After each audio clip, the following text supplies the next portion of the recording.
Election हो रहा है ये आम इलेक्शनों की तरह नहीं है।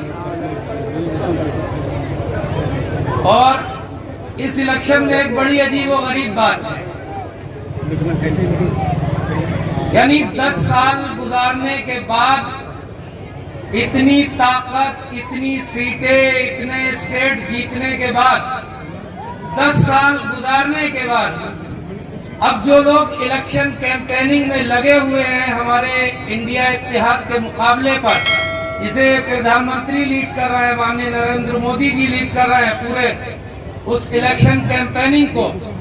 लेकिन आपको अपनी अहमियत का एहसास होना चाहिए कि अब इलेक्शन में कोई मौजू बाकी नहीं है। पूरे इलेक्शन में जो है न तो चाइना से लाल आंख दिखाने की बात है, न अब जो है अखंड भारत की बात है, और न विश्व गुरु बनने की बात है। अब इस वक्त जितना भी हो रहा है वो सारा का सारा इस पर आ गए कि प्रधानमंत्री भी ये बतला रहे हैं कि मुसलमानों से बहुत दिक्कत है, और कांग्रेस जो है मुसलमानों को सब कुछ बांट के दे देना चाहती। तो बड़ी अच्छी बात कही हमारे किसी जिम्मेदार ने, और कांग्रेस के तर्जुमानों ने बड़ी अच्छी बात कही कि शायद इतनी तेजी के साथ बिके हुए मीडिया के वजह से, ये जो पूरा मीडिया है बिकाऊ किरदार में, इसने देश को बड़ा नुकसान पहुंचाया है। तो इस बिके हुए मीडिया के साथ कांग्रेस पार्टी अपना घोषणा पत्र सब लोगों के पास पहुंचाने में कामयाब नहीं होती,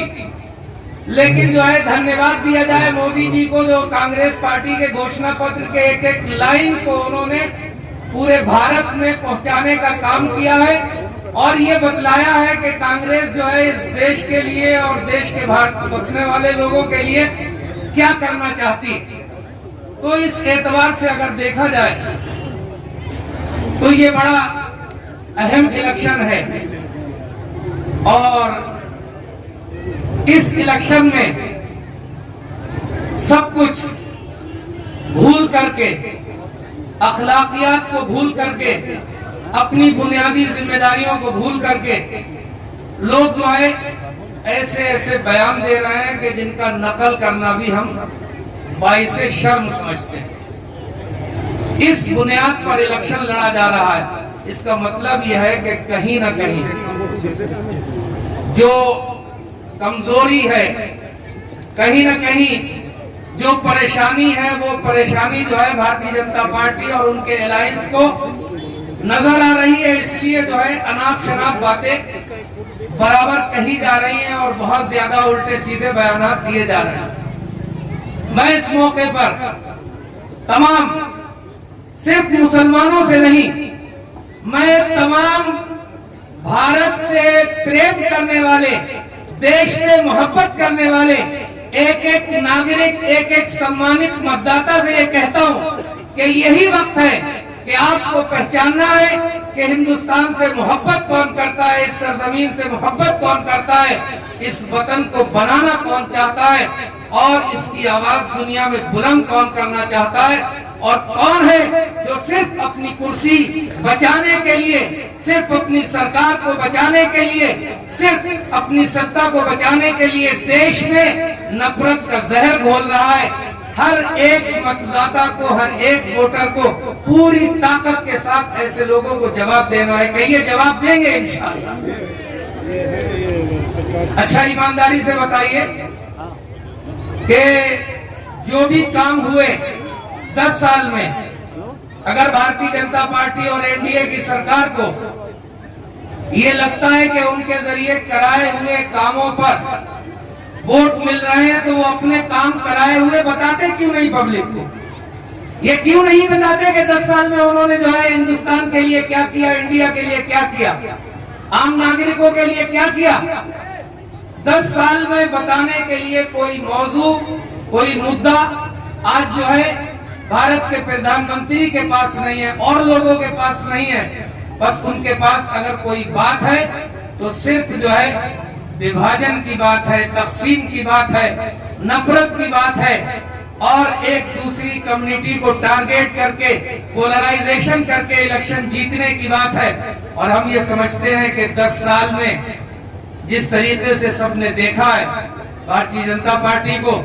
और उनके सपोर्टिंग जो एलिमेंट्स हैं उनको देखा है, इन सब को देखने के बाद अब हम ये नहीं समझते कि इतना अरसा गुजरने के बाद हिंदुस्तान की आवाम जो एक लंबे जमाने से लोकतंत्र में और जमहूरियत में यकीन रख करके इलेक्शन लड़ते चले आ रहे हैं, इतना लंबा जमाना गुजरने के बाद अब ये लोग दोबारा भारतीय जनता पार्टी के झांसे में आने वाले नहीं है। ये इलेक्शन जो है उनको जवाब देने का इलेक्शन है। आप ये नियत करें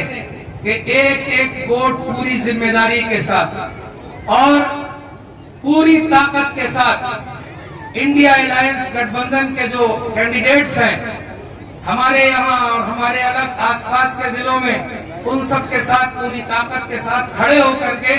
ये चुनाव हमें लड़ाना है और इंशाअल्लाह इसमें कामयाबी हासिल करनी है। मैं मुसलमानों से खास अपील और करना चाहता हूं, आप जो है वोट जरूर दीजिए और पूरी जिम्मेदारी के साथ दीजिए। एक एक आदमी का वोट डलवाइए, लेकिन ये लोग चाहे वो मीडिया की तरफ से आने वाले लोग हों, चाहे अपोजिशन पार्टियों के भड़काऊ बयान देने वाले लोग हों, इनकी बातों का जवाब देने की जरूरत नहीं है। इन्हें तो इंशाअल्लाह हिंदुस्तान की मेजॉरिटी जवाब देने जा रही है और जब इलेक्शन का रिजल्ट आएगा तो ये मुंह दिखाने के लायक कहीं नहीं बचेगा।